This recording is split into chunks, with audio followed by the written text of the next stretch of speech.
જામનગર રોજગાર ભરતી મેળાના કાર્યક્રમમાં ધારાસભ્ય રીવાબાએ પીએમ મોદીના કેમ કર્યા વખાણ, જુઓ વિડીયો। શ્રી નરેન્દ્રભાઈ મોદીજીનો આભાર માનવો ઘટે કે એમની દીર્ઘદ્રષ્ટિથી કે એમનું વ્યક્તિત્વ એવું છે, અને હું આ કોઈ એટલે હું વખાણ નથી કરતી કે દુનિયા એમના વખાણ કરે છે, હું એટલે વખાણ કરું છું 3 થી 4 વખત જ્યારે હું એમને મળી ત્યારે મને એવું રિયલાઇઝ થયું કે હું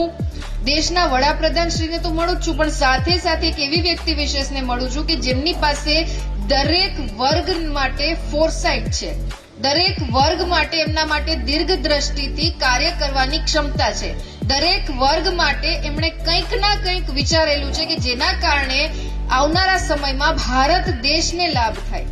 એટલે જ્યારે હું મળી ત્યારે મને સમજાણું કે સાહેબ યુવાઓનો માટે, દેશના શિક્ષિત વર્ગ માટે થઈને કેટલા ચિંતિત છે અને સતત અગ્રેસર રહી અને આપણા બધાની જવાબદારી જેમના ખભે છે એ માટે સતત પ્રયત્નશીલ છે। અમારી તમામ માહિતીથી અપડેટ રહેવા માટે જોડાયેલા રહો S9 ન્યૂઝ સાથે।